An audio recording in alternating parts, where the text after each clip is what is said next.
आप सभी को मेरा नमस्कार। होप आप सभी अच्छे होंगे।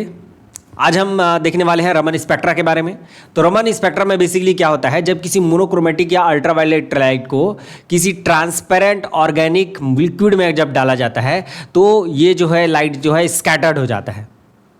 तो स्कैटर्ड जब होता है लाइट तो हमको तीन परिस्थितियां हमको मिलती हैं। पहली परिस्थिति ये जिसमें लाइट की फ्रीक्वेंसी कम हो जाती है, जिसको हम स्टोक्स लाइन के नाम से जानते हैं। दूसरा ये कि लाइट की फ्रीक्वेंसी क्या हो जाती है, बढ़ जाती है, जिसको हम एंटी स्टोक्स लाइन के नाम से जानते हैं। और तीसरी परिस्थिति ये जिसमें हमको लाइट की फ्रीक्वेंसी की समान ही फ्रीक्वेंसी की लाइट हमको मिलती है, जिसको हम रेले लाइन के नाम से जानते हैं।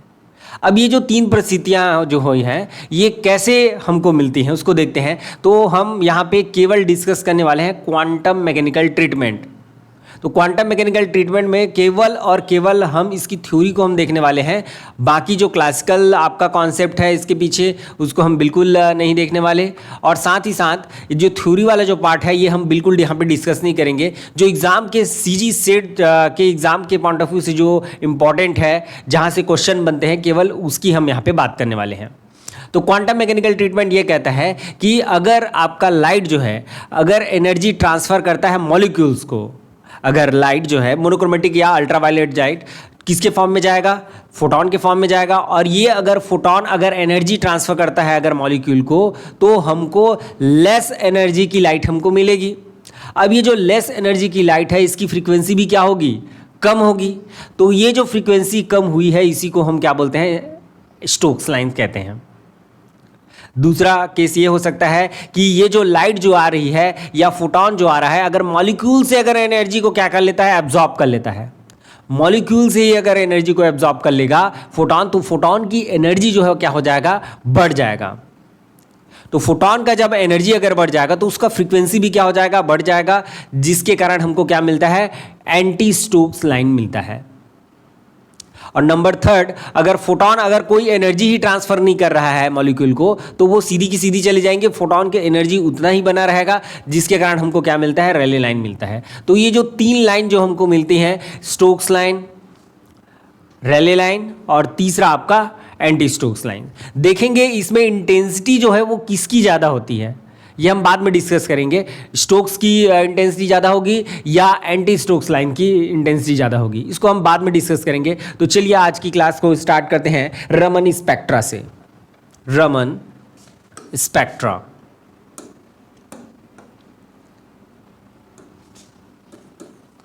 Raman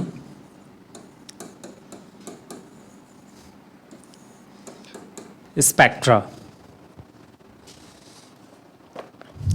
When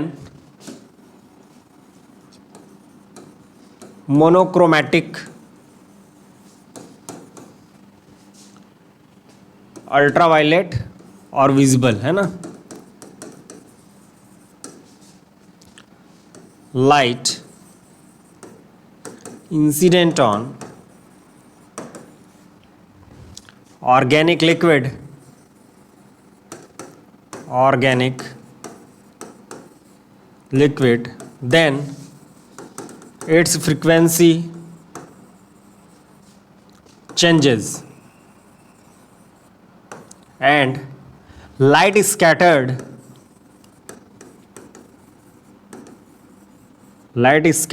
in all direction with different frequencies, with different frequencies. It is known as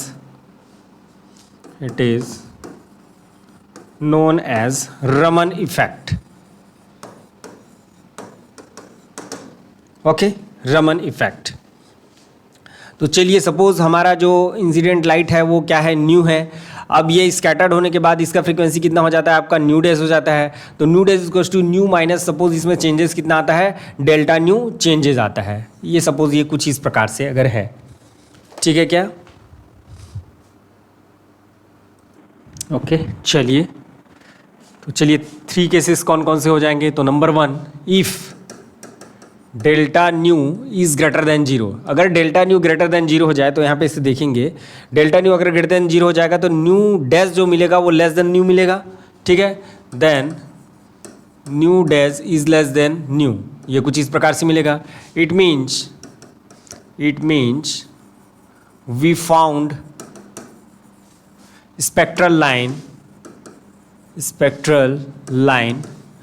with lower frequency which is known as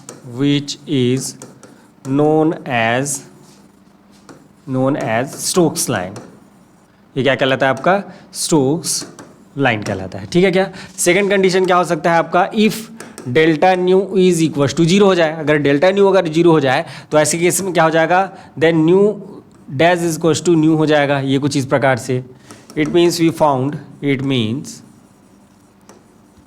found spectral line of same frequency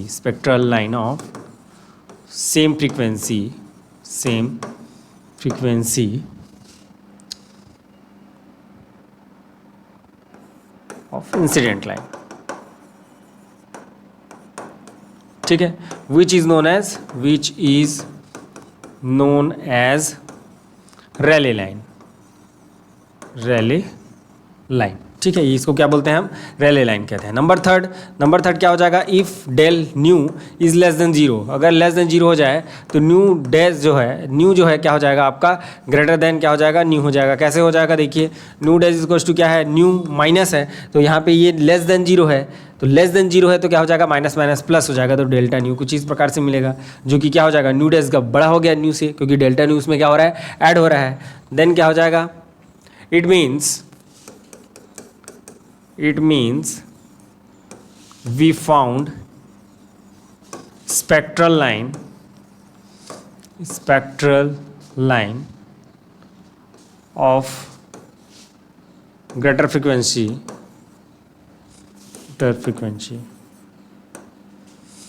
which is called anti-Stokes line,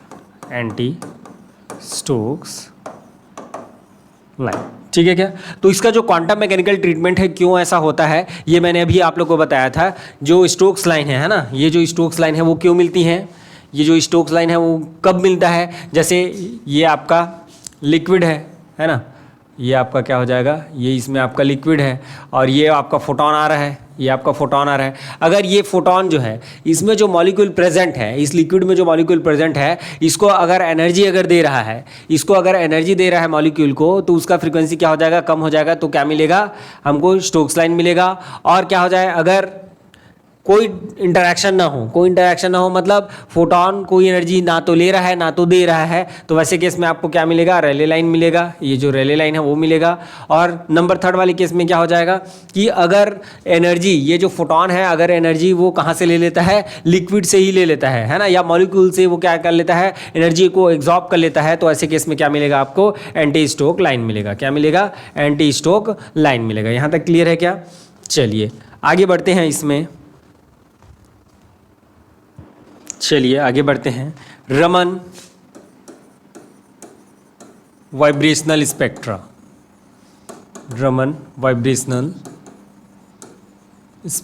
ठीक है। तो Raman vibrational spectra में जो energy हम लेंगे, that is, ये जो energy जो हमको मिलता है, that is nothing but your nu plus half HC omega E, और ये जो न्यू डैश जो है वो कितना मिलता है? That is nu dash plus half HC omega e. Then finally क्या होगा आपका? जो चेंज इन एनर्जी जो है वो कितना हो जाएगा आपका? ई न्यू डैश माइनस कितना हो जाएगा? ई न्यू हो जाएगा। और ये ई न्यू जो है, डेल्टा न्यू जो है, डेल्टा ई जो है कितना हो जाएगा? H डेल्टा न्यू हो जाएगा। ये क्या हो जाएगा? H delta nu. या इसको हम अच्छे से लिखें तो ये कुछ इस प्रकार से मैं लिख सकता हूँ, this is nothing but your HC, और ये कितना हो जाएगा आपका? अपॉन लेमडा, HC अपॉन कितना हो जाएगा? ये लेमडा हो जाएगा। और ये कितना हो जाएगा आपका? That is nu plus half HC omega E, और ये कितना हो जाएगा आपका? Minus nu plus half HC omega E. तो ये कुछ इस प्रकार से, तो 1 अपॉन लेमडा जो आएगा वो क्या देगा? यहाँ पे डेल्टा न्यू बार देगा। क्या देगा? डेल्टा न्यू बार देगा। This is nothing but your ये देखिए ये और ये आपका कैंसिल हो जाएंगे, new dash minus new bus बचेगा और बाहर कितना बचेगा आपका ओमेगा न्यू बचेगा। तो ये कितना हो जाएगा डेल्टा न्यू और डेल्टा न्यू इंटू कितना हो जाएगा ओमेगा ई और ये डेल्टा न्यू बार हो गया। ये कुछ इस प्रकार से। अब जानते हैं वाइब्रेशनल स्पेक्ट्रम में क्या होता है आपका, that is nothing but your plus minus one. तो डेल्टा न्यू बार जो है ये कितना हो जाएगा आपका प्लस माइनस ओमेगा ई, कितना हो जाएगा आपका प्लस माइनस ओमेगा ई आ जाएगा। तो चलिए देखते हैं आगे इसी में। तो पहला जो अगर मैं स्टोक्स लाइन की अगर मैं बात करूं, स्टोक्स लाइन, तो स्टोक्स लाइन में क्या होता था आपका, दैट इज़ डेल्टा न्यू जो है क्या हो जाता था, that is nothing but your less than zero, है ना। ये क्या हो जाता था, सॉरी ग्रेटर देन जीरो, है ना। ये कितना हो जाता था आपका, that is greater than zero. तो ग्रेटर देन जीरो के केस में क्या हो जाएगा आपका जो न्यू डेज मिलेगा that is nothing but new minus delta new होता है। तो ये फाइनल कितना हो जाएगा, न्यू माइनस कितना हो जाएगा ओमेगा ई हो जाएगा। तो ये कुछ इस प्रकार से आपको क्या कौन सा लाइन मिलेगा, स्टोक लाइन मिलेगा। दूसरा क्या हो जाएगा आपका रेले लाइन, रेले लाइन।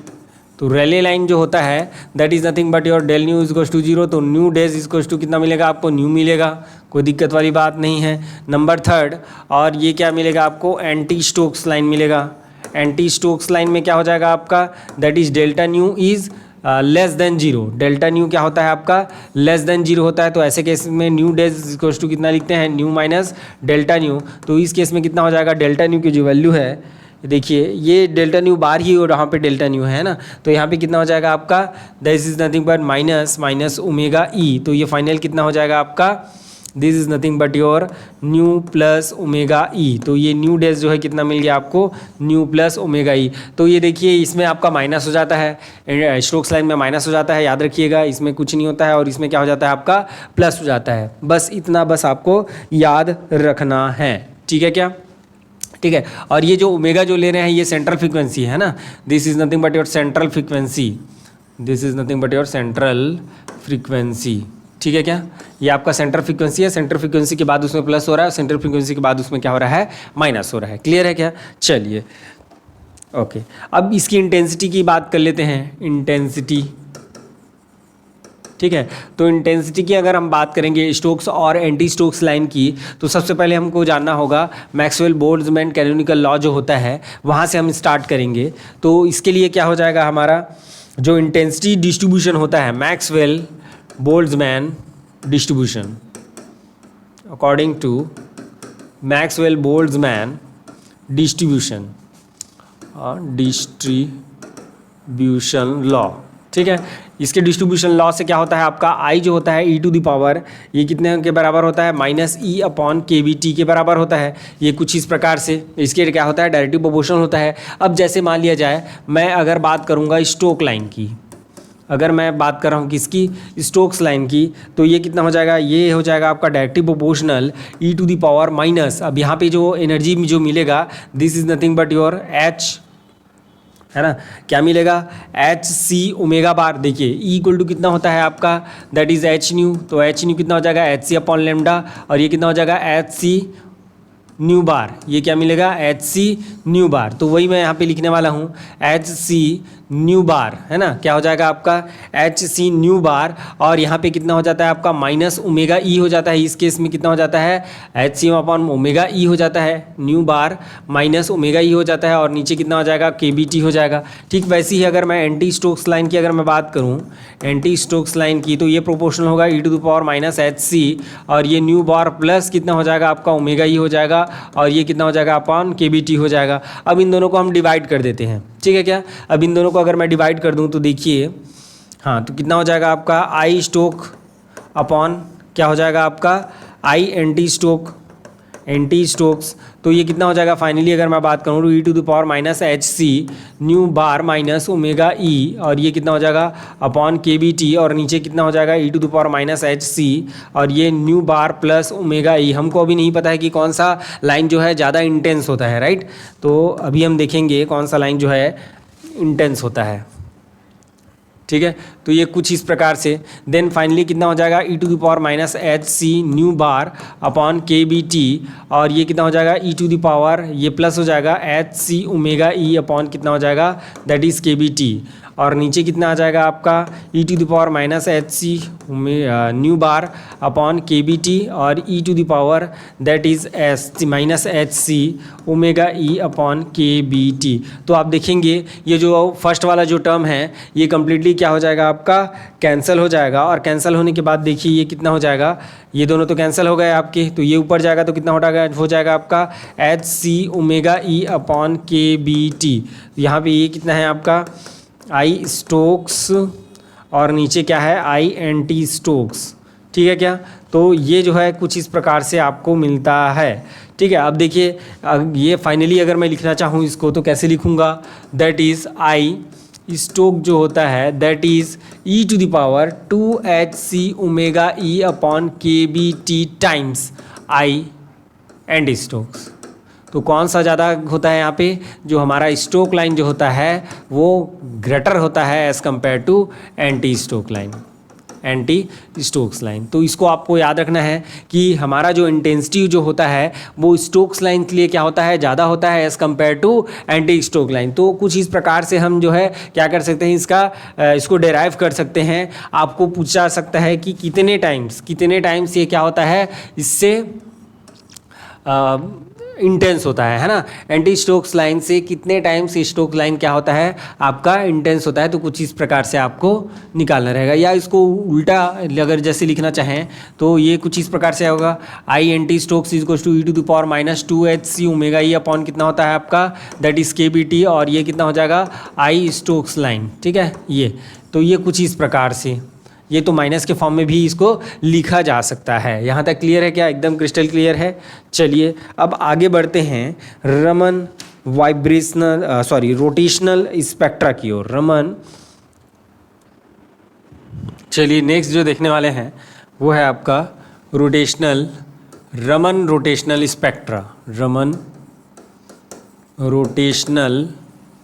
स्पेक्ट्रा।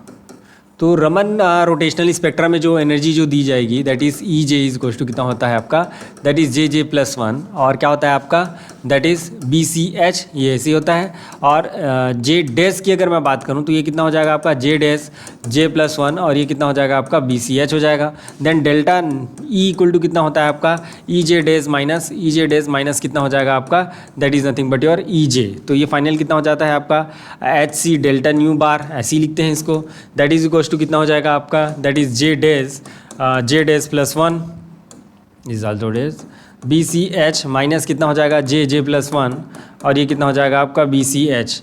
तो यहाँ पे देख सकते हैं ये जो सी एच जो है ये दोनों कैंसिल हो जाएंगे बोथ साइड, और बी हम कॉमन कर दिए तो अंदर क्या बचा आपका जे डैश प्लस 1, और ये किधर माइनस जे प्लस 1, ये कुछ इस प्रकार से।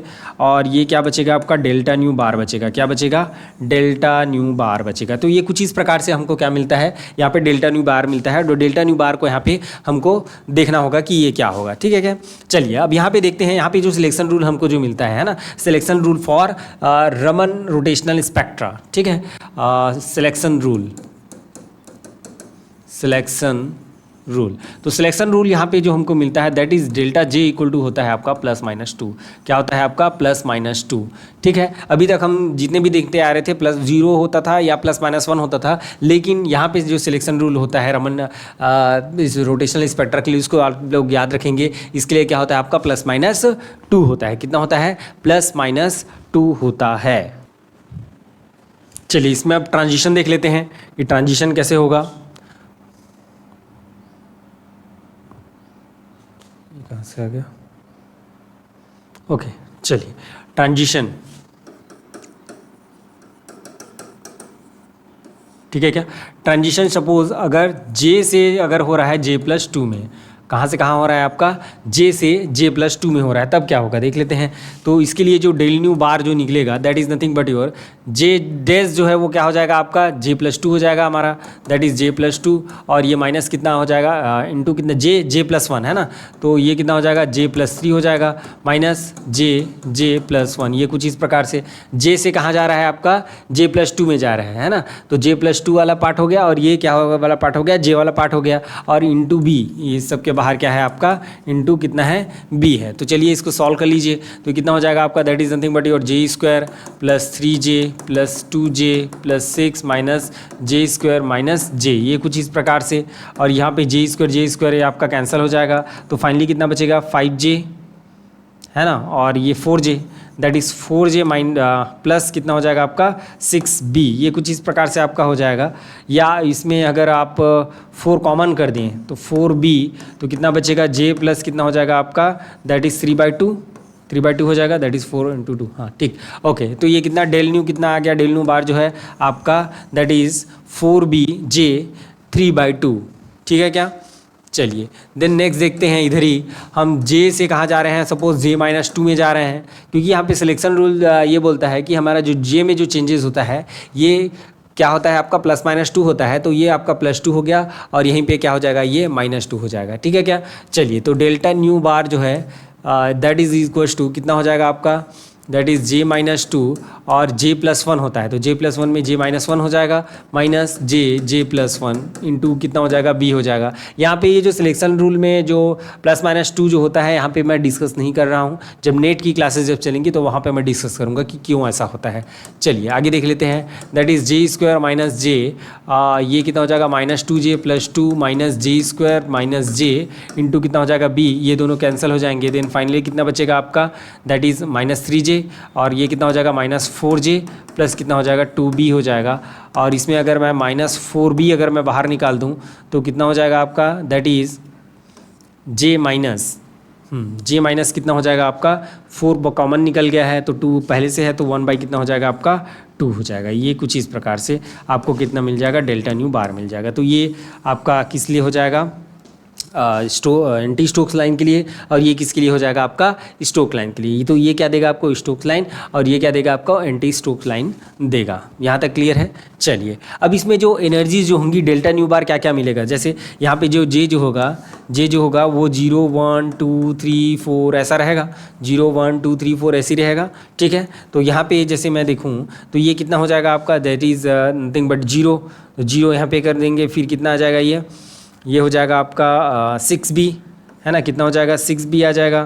फिर j = अगर 1 मैं अगर रखूँ तो कितना हो जाएगा आपका, that is nothing but your 10b, ठीक है। देन 14b, ये कुछ इस प्रकार से चलेगा। और यहाँ पे अगर मैं बात करूँ तो यहाँ पे कितना हो जाएगा आपका, that is nothing but your j = 2 है ना, तो 2 4 -1 3 और ये कितना हो जाएगा आपका -3/2 तो 6 है ना। तो यहाँ पर से कहाँ से स्टार्ट होगा आपका, j = 2 से स्टार्ट होगा, 2 3 4 ये कुछ इस प्रकार से, ठीक है। तो डेल्टा न्यू बार जो है यहाँ पे कितना कितना मिल जाएगा आपको, ये मिल जाएगा आपको -6b, ठीक है क्या, -6b और क्या मिल जाएगा 2 2 2 4 हो जाएगा, 4 -1 3/2, तो ये फिर नेक्स्ट मिलेगा आपका 10b और माइनस कितना मिल जाएगा आपका 14b। तो ये कुछ इस प्रकार से होगा। चलिए इसको ड्रॉ करते हैं तब आप लोग को ज़्यादा समझ में आएगा। तो j = 0 से हम स्टार्ट करेंगे, j = 0 से हम स्टार्ट करेंगे। अच्छा एक बार हम एक काम कर लेते हैं कि इसको एंटी स्टोक्स लाइन के लिए पहले लिख लेते हैं, एंटी स्टोक्स और स्टोक लाइन के लिए हम पहले लिख लेते हैं कि क्या क्या टर्म्स हमको मिले, एंटी स्टोक्स और यहाँ पे क्या मिलेगा स्टोक्स, ठीक है, स्टोक्स लाइन, ठीक है क्या। चलिए तो यहाँ पे जो न्यू बार जो हमको मिलेगा that is nu minus delta nu मिलेगा, and which is nothing but your nu nought, भी ऐसे भी रिप्रेजेंट करते हैं इसको न्यू नॉट, ठीक है।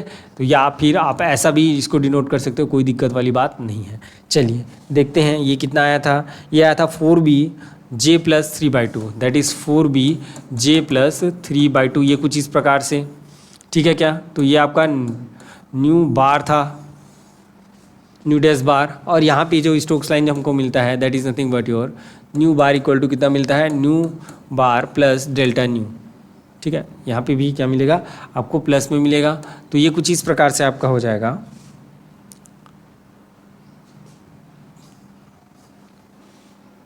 ओके 1 मिनट, हाँ ये कितना मिलेगा आपका माइनस, और ये आपका डेल्टा न्यू रहेगा। तो डेल्टा न्यू बार जो है यहाँ पर से कितना मिल जाएगा आपको, दिस इज़ अगेन माइनस, तो माइनस माइनस क्या हो जाएगा आपका प्लस हो जाएगा। तो ये delta nu bar not new not ऐसा लिख दीजिए इसको, ठीक है। तो ये कितना हो जाएगा आपका प्लस 4b और ये कितना हो जाएगा j माइनस 1/2। तो ये कुछ इस प्रकार से आपको Stokes and anti Stokes line जो है वो मिलता है। क्लियर है क्या? चलिए अब देखते हैं आगे जो मैं बताने वाला हूँ वहाँ से क्वेश्चन जो है डायरेक्ट पूछे जाते हैं, उसको आप लोग जो है ध्यान दीजिएगा, ठीक है। तो चलिए देखते हैं। तो ये आपका j = 0 वाला लाइन हो गया। ये कौन सा लाइन है? j = 0, फिर j = 1, फिर j = 2, क्योंकि इसके स्पेसिंग जो है वो क्या होते जाता है, बढ़ते जाता है। j = कितना हो जाएगा आपका 3 हो जाएगा। ये कुछ इस प्रकार से। j = 4 भी आप ड्रॉ कर सकते हैं, कोई दिक्कत वाली बात नहीं है। ये j = हमने 4 भी ड्रॉ कर दिए, j = 4। तो this is starts from j = 0, j = 1, j = 2, j = 3 and j = कितना हो जाएगा आपका 4 हो जाएगा। और ये आपका सपोज ये सेंट्रल लाइन है, ये आपका सेंट्रल लाइन है, ठीक है। तो जो कम फ्रीक्वेंसी की जो होती है तो इधर हमको क्या मिलेगा, स्टोक्स लाइन मिलेगा, और इधर क्या मिलेगा, एंटी स्टोक मिलेगा, इधर एंटी स्टोक्स, और इधर क्या मिलेगा हमको, स्टोक्स लाइन मिलेगा। क्या मिलेगा? स्टोक्स लाइन मिलेगा, ठीक है। तो जो ट्रांजिशन जो होगा वो कहाँ से कहाँ होगा, यहाँ पे j = 0 से j = 2 में होगा, ठीक है। j = 0 से j = कितने में, किस में होगा आपका 2 में होगा। फिर j = 1 से j = किस में होगा आपका 3 में होगा। फिर j =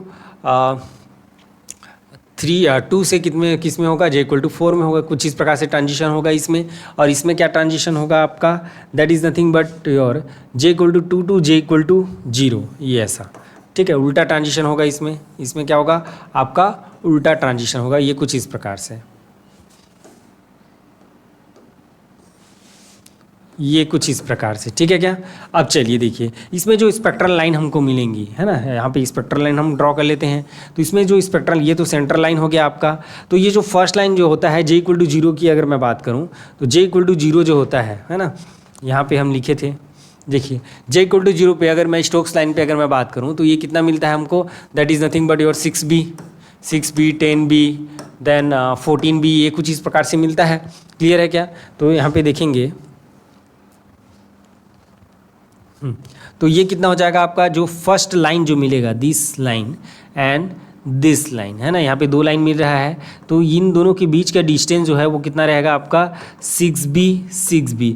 मतलब स्टोक्स लाइन को मैं यहाँ पे S1 दे देता हूँ और एंटी स्टोक के लाइन फर्स्ट लाइन को मैं A1 दे रहा हूँ, ठीक है। तो S1 का सेंट्रल लाइन से जो डिस्टेंस है वो कितना रहेगा 6b रहेगा, और साथ ही साथ एंटी स्टोक्स का फर्स्ट लाइन का जो है सेंट्रल लाइन से डिस्टेंस जो है कितना रहेगा 6b रहेगा। और अगर आपको ये बोले कि first Stokes line and first anti Stoke line के बीच का डिस्टेंस कितना होगा, that is 6b + 6b, that is 12b, ठीक है क्या। देन नेक्स्ट की अगर मैं बात करूँ तो इसके बाद ये कितना आ रहा था आपका, ये तो आपका सेंट्रल हो गया, सेंट्रल के बाद कितना आ रहा था, दैट इज μ0 - 6b हो रहा था, फिर μ0 - 10b था। तो ये डिस्टेंस जो है कितने का आ गया आपका 4b का आ गया। और ये नंबर नेक्स्ट जो है दैट इज़ μ0 - 14b, तो ये फिर से कितना डिस्टेंस का है आपका 4b का। इधर अगर देखेंगे तो ये जो डिस्टेंस है फिर से कितना हो जाएगा आपका, that is nothing but your μ0 + 6b, और ये कितना था आपका μ0 + 10b हो जाएगा। तो ये कितना हो जाएगा फिर से 4b हो जाएगा। और अगर आगे मैं बात करूँ तो ये भी कितना हो जाएगा आपका 4b हो जाएगा, और ये भी कितना है μ + 14b। तो आप देखें तो स्टोक्स लाइंस के बीच, consecutive Stokes line and consecutive और एंटी स्टोक्स लाइन के बीच जो डिस्टेंस है वो कितना रहेगा 4b रहेगा, ये पूछा जाता है ना। तो इसका नोट देख लेते हैं, इसमें हम नोट देख लेते हैं आगे। Note the distance between consecutive Stokes and anti Stokes line, spectral line, है ना, स्पेक्ट्रल लाइन इज 4b, है ना, 4b का डिस्टेंस है। And the distance between first Stokes line and first anti Stoke line is 6b plus 6b that is 12b। ये direct पूछा गया है, कई बार पूछा गया है। 6b प्लस 6b कितना हो जाएगा, 12b हो जाएगा। और कॉन्जिक्यूटिव जितने भी हैं उसमें कितना हो जाएगा आपका, 4b का डिस्टेंस रहेगा। ठीक है, ये दो चीज़ें आपको याद रखनी है। साथ ही साथ इसमें क्या याद रखना है आपको, स्टोक्स लाइन, और इसमें जो सिलेक्शन रूल जो होता है वो डेल्टा जे प्लस माइनस 2 होता है। डेल्टा जे प्लस माइनस 2 का यहाँ पे क्या होता है, सिलेक्शन रूल होता है। तो यहाँ तक आप जो है इसको याद रखेंगे। चलिए कुछ क्वेश्चन करते हैं यहाँ पे। ओके, तो क्वेश्चन नंबर 1 है, a pure rotational Raman spectra of linear diatomic molecule is recorded using electromagnetic radiation of frequency nu e. The frequency of 2 consecutive Stokes lines are. ठीक है, आपको क्या बताना है, 2 कॉन्जिक्यूटिव स्टोक्स लाइन्स बताने हैं कि वो कौन कौन से हैं। ठीक है क्या, ये जो है 2 कॉन्जिक्यूटिव जो है लाइन जो है वो दिया गया है। ठीक है, और कौन सा लाइन है, ये स्टोक्स लाइन है। ठीक है, तो आपको याद रखना है कि स्टोक्स लाइन और एंटी स्टोक्स लाइन में दोनों में जो डिफरेंस जो आता था वो कॉन्जिक्यूटिव लेवल्स में वो क्या आता था आपका, 4b का आता था, 4b का डिस्टेंस आता था। तो 4b का डिस्टेंस जो है वो कितना है, उसमें किस में है उसको देख लेते हैं। देखिए ये 10b के बाद कितना 14b। ठीक है, कॉन्जिक्यूटिव लेवल्स में कितना का डिस्टेंस होना चाहिए, 4b का डिस्टेंस होना चाहिए। तो ये पॉसिबल हो सकता है, और ये पॉसिबल हो सकता है क्या, ये तो पॉसिबल नहीं हो सकता है। ये भी पॉसिबल हो सकता है, कोई दिक्कत वाली बात नहीं है। ये भी पॉसिबल नहीं हो सकता है। ठीक है क्या, ये आया हुआ क्वेश्चन है, CSIR नेट में शायद आया हुआ क्वेश्चन है। ठीक है, इस टाइप के क्वेश्चन जो है, जो छोटे मोटे जो क्वेश्चन हैं, ये जो है आपके सेट के एग्जाम में आ सकते हैं। जो छोटे लेवल के जो क्वेश्चन है ना, जो काफ़ी हायर लेवल के जो क्वेश्चन रहते हैं जिसमें कैलकुलेशन पार्ट बहुत ज़्यादा रहता है, इस टाइप के क्वेश्चन जो है सीरीज सेट में नहीं आएंगे, डायरेक्ट क्वेश्चन आएंगे। तो कुछ इस प्रकार से डायरेक्ट क्वेश्चन आ सकता है सीरीज सेट में। तो यहाँ पे अगर हम देखें तो ये और सी और ए जो है जो प्रेफरेबल आपके क्या हो सकते हैं, ऑप्शन हो सकते हैं। लेकिन यहाँ पे देखिए ये क्या है आपका माइनस में है, दूसरा क्या है आपका प्लस में है। तो स्टोक्स लाइन की अगर मैं बात करूँ तो स्टोक्स लाइन के जब हम न्यू डैश जब लिखते हैं तो ये कितना आता है आपका, nu nought minus delta nu बार।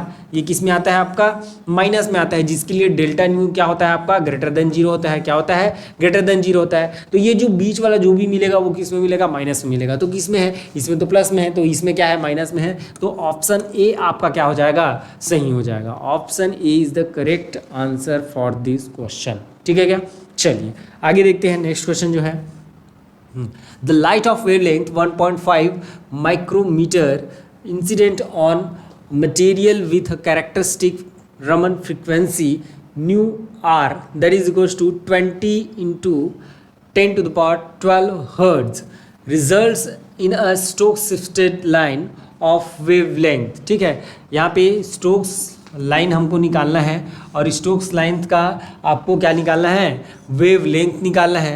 क्या दिया हुआ है उसको देख लेते हैं। The light of wave length इतना दिया हुआ है, लाइट ऑफ वेवलेंथ दिया हुआ है, जो इंसिडेंट लाइट है उसका वेवलेंथ दिया हुआ है, ये है ना। तो दिया हुआ है तो इसका वेवलेंथ दिया हुआ है लैम्डा इक्वल टू कितना, 1.5 इंटू 10 टू द पावर कितना, -6 मीटर ये दिया हुआ है। तो इसके लिए फ्रीक्वेंसी कितना हो जाएगा, तो कितना हो जाएगा आपका, nu is equal to c upon कितना होता है, लैम्डा। तो ये कितना हो जाएगा, 3 इंटू 10 टू द पावर कितना हो जाएगा, 8। और नीचे कितना आ जाएगा आपका 1.5 इंटू 10 टू द पावर कितना, -6। तो फाइनली कितना मिलेगा, 2 इंटू 10 टू द पावर कितना हो जाएगा, ये 14 हर्ट्ज। ये क्लियर है क्या। अब चलिए आपको जो स्टोक्स लाइन जो मिल रहा है, स्टोक्स लाइन के लिए क्या मिलता है उसको देख लेते हैं। ठीक है, ये आपको जो स्टोक्स लाइन जो मिल रहा है that is nu dash. New dash इसको कितना बोल रहा है, सेंट्रल, ये सेंट्रल लाइन है आपका। इसको चलो मैं अगर लेमडा नॉट या न्यू नॉट से रिप्रेजेंट करूँ तो न्यू नॉट बार माइनस कितना हो जाएगा आपका, न्यू आर। ये रमन लाइन जो है देख लीजिए यहाँ पे क्या बोल रहा है, रमन फ्रीक्वेंसी दिया हुआ है आपको। रमन फ्रीक्वेंसी मतलब ये किसकी बात कर रहा है, डेल्टा न्यू बार की बात कर रहा है, इसकी बात कर रहा है। तो उसी को मैं क्या ले रहा हूँ यहाँ पे, न्यू आर ले रहा हूँ। क्या ले रहा हूँ, न्यू आर ले रहा हूँ, जिसका यहाँ पे क्या है, डिफरेंस है ना। न्यू आर स्टोक्स लाइन अगर बोल दिया है तो उसके लिए हम माइनस कर रहे हैं, अगर एंटी स्टोक लाइन अगर बोलता तो उसके लिए क्या करते, प्लस करते। तो ये तो है आपके पास पहले से कितना है, ये 2 इंटू 10 टू द पावर कितना, 14 हर्ट्ज, माइनस ये कितना है आपका 20 इंटू 10 टू द पावर कितना, 12 हर्ट्ज। तो ये कुछ इस प्रकार से, ठीक है क्या। चलिए तो ये कितना हो जाएगा, 10 टू द पावर कितना, 12 को हमको बाहर निकालना रहेगा। यहाँ पे कितना बचेगा आपका this is nothing but 200 minus कितना हो जाएगा 20, तो कितना हो जाएगा 180 इंटू 10 टू द पावर 12, और इधर क्या है आपका न्यू डेज है। तो ये कुछ इस प्रकार से आपको क्या मिल गया, ये आपको मिल गया न्यू, है ना, किसका, स्टोक्स लाइन का। अब इसका हमको क्या निकालना है, लेमडा निकालना है। तो न्यू इक्वल टू कितना होता है आपका 1/c/, क्या होता है आपका लेमडा होता है ना। यहाँ पे जो दिया हुआ है वो फ्रीक्वेंसी के टर्म में दिया हुआ है भाई, है ना।